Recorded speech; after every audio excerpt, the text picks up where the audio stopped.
Do you have a favorite impersonation of you? Well, I sometimes, it's gotten to the point where I think I sometimes speak in cliches. No, I don't. I guess all of the kids tried it at one point or another, because I would, when they thought my back was turned or they thought I'm deaf as a post, they would try this stuff. Or I would walk through the barracks at night when they thought nobody was around, and I'd hear them doing Captain Dye imitations. Some of them were excellent at it. I mean, Cudlitz, I grant you, Cudlitz did have me fooled. I was not at all sure that it was him, and in that regard, he's a good actor. I mean, I could spin around and look right at him and say, "God damn it, is that you?" And he'd get this look of blue-eyed innocence on his face, and okay, I guess it wasn't you. Oh, he's a piece of work, Michael is. I'll have to take your word for it. I can't imagine him ever pulling off the innocent look. That's interesting. Oh, he can do it. Oh, believe me, he looks like he's 4 years old when he does this stuff. I should probably mention that a lot of the people listening in were really interested in that question. Matt, for example, China from Canada had asked who did the best impression, as well as Emma from Sweden. So everyone's really keen on this Dale Dye impression that the men were doing. Cudlitz was very good. Matteo got around to where he could do it interestingly. I could always tell it was Matteo, though. Well, he added a little Brooklyn on the end of it, right? Yeah, I mean, I could tell. Dick Spate could do it very well, and I can't remember. Some of the others pulled it off with relative panache. None of the English guys tried it. Captain, we got a caller holding on the line for you to join the conference. Are you there, caller? Dak! Yeah. God damn it, Cudlitz! Cudlitz, I knew it was you. How you doing, Mike? I'm good, sir. How are you? I'm alive and well and looking for you. Well, you know where I am.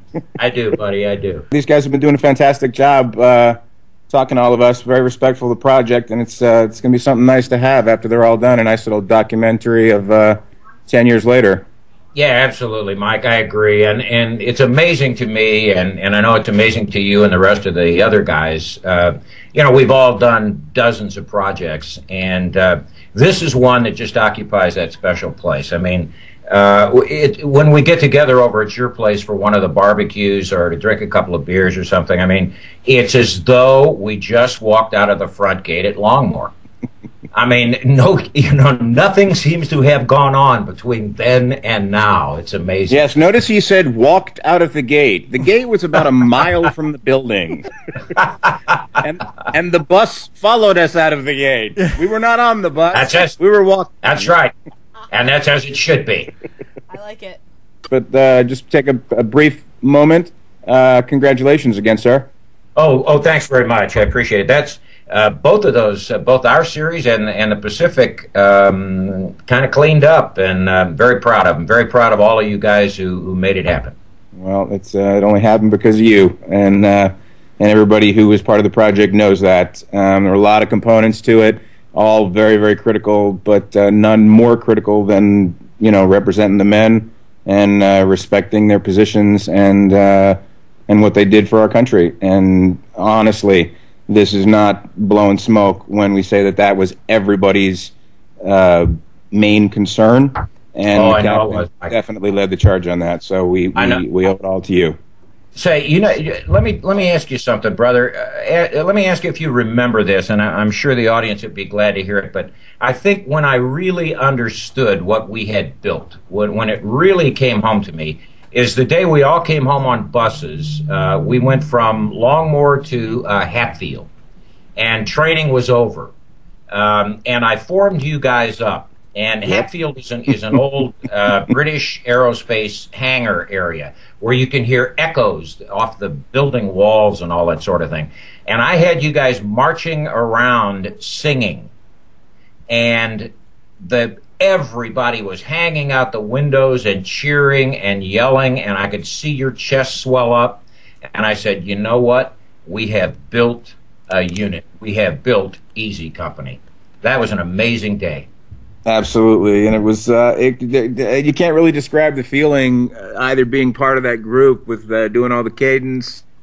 I think when we were ultimately assembled, the group that went through boot camp, there was about 65 of us, I think, or 70, and that large of a group, all chanting in unison, basically out in this place is out in the middle of nowhere, in the middle of the woods, and us marching up that old asphalt road, with the trees overgrown because the facility's not used that much, then marching into the courtyard and just really feeling like we were a unit.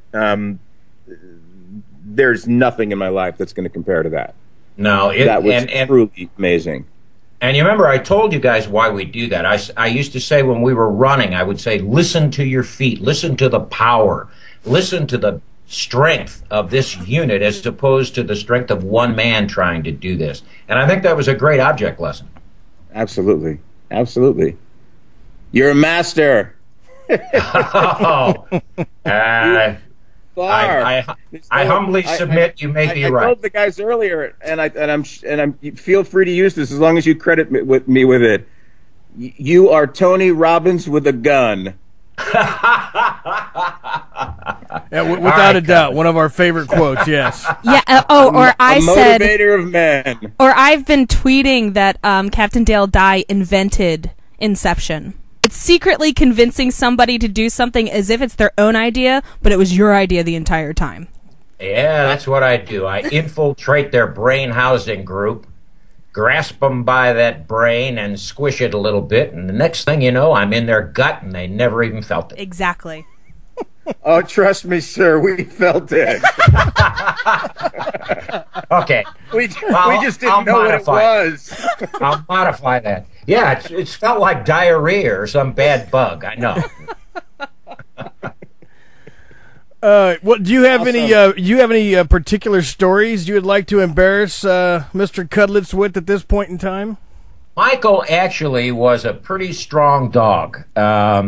He would try to get away with things, but the SOB, I couldn't catch him all the time. And so listen, by the way, he does have that 4-year-old blue-eyed innocent look whenever I'm after him for doing something wrong.